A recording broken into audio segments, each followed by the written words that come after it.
Mike Macdonald is the new head coach of the Seattle Seahawks. So, it's kind of probably creepy for Mike, but because I wanted the Ravens to lose and I wanted the Lions to lose, I think I might have creeped his beautiful bride, Steph, out. Where's Steph at? There you go. This feels like home already. Hey, we're rolling. It's time to go. The Seahawks are working hard to get rid of every memory you have of Pete Carroll in that building, in that facility. They want you to forget that Pete was ever there. Here's my proof.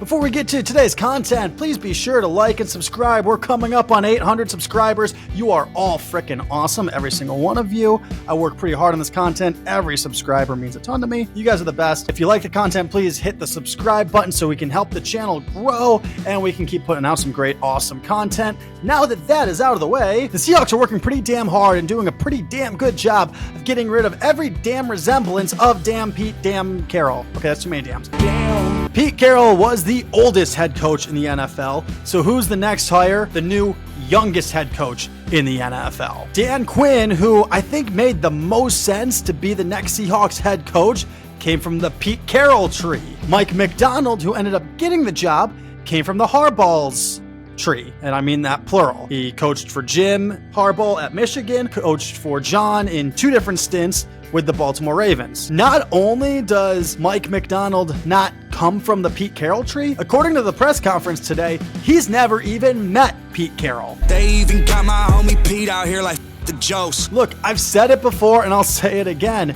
Pete Carroll was never elevated to an advisory role. Liar! Pete Carroll was fired. You're fired! And in true classy Pete Carroll fashion, he defended the organization and covered up for them all the way to the end while they were stabbing him in the back. She like when I'm backstabbing. I'm not trying to say that Jody Allen and John Schneider did the wrong thing, though. Let me be clear. As the owner of an organization, you have the right to pick your head coach. If you think that it's time to move on to the next head coach, you should do it. Pull that trigger, do what's best for the organization in your eyes. You owe it to the fan base, the fans that spend all the money to go to the games and buy all the tickets and TV rights and all the things that we do, all of our thousands and thousands of dollars that we spend on the NFL. And don't kid yourselves, we spend a ton of money on the NFL, whether you realize it or not. You owe it to the fans to give them the best product you can, to give them the best team that you can.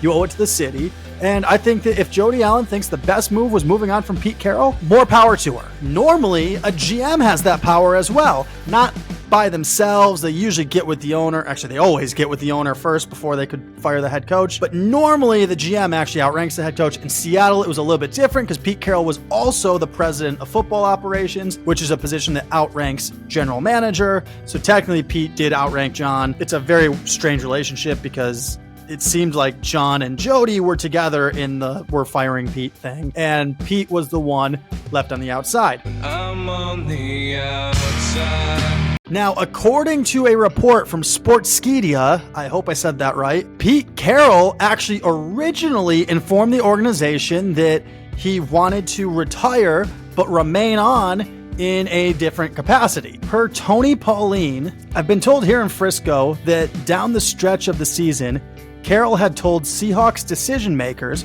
he was going to retire at the end of the year, but wanted to stay on with the club in some capacity. The initial decision to step down was Carroll's choice. The team then put plans in motion to look for a new coach once Carroll publicly announced his decision. Yet, after the final game of the season, when the Seahawks were officially eliminated from the playoffs after a Green Bay Packers victory over the Chicago Bears, Carroll had a change of heart and told team officials he wanted to stay on as the head coach in Seattle. I'm told by then it was too late and the Seahawks chose to move ahead with plans to find another head coach. Now, how true is that report?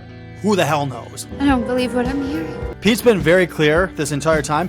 He wanted to continue coaching next season. He said it to Seattle Sports Radio just days before Jody Allen fired him. I also don't think it's the worst thing in the world that the Seahawks are trying to turn the page and move on and kind of push all memory of Pete out the door. I'm not saying memory per se. Very poor choice of words. Turning the page and letting everybody know that it's a new day is not the worst thing. A lot of executives and leaders in various positions throughout corporations and the government and whatever, when they get into a new organization and they get into a new office, you know the first thing they do? They change the office around. even if they like the way that the office looked before, they got to make it clear to everybody walking through that door, this is my office now. And we're doing it differently from the last guy. I don't want to hear that's how Pete used to do it. I don't want to hear, oh, but Coach Carroll used to let us do this. Oh, Coach Carroll's way was, I don't care. I'm not Coach Carroll. I'm Mike Mack. We're doing it differently. And look, I get it. Moving on is hard. My broken heart wanted for Pete Carroll and the Seahawks to figure it out and just get back together like the Ross and Rachel, and I just wanted it to work out, please. We were on a break! But it doesn't work like that in the NFL. Once that breakup happens, it's done.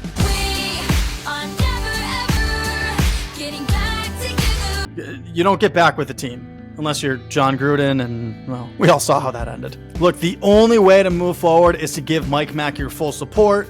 Give him the team. This is now Mike Mack's Seattle Seahawks team. It's full steam ahead. The only way to go about it. You got to give him the full support. I think John Schneider's doing the right thing by turning the page. I'm just a little surprised they didn't go with Dan Quinn, but I think that that's partially because you wanted nothing from the Carroll tree. You wanted to go full speed ahead with a brand new young head coach that could be innovative and change things. I don't think there's anything wrong with that. Please be sure to hit that like button, hit that subscribe button for more content surrounding happenings of the NFL, the MLB, the NHL, the NBA, the NCAA, the ABCD, the NWA, sports world. Please subscribe.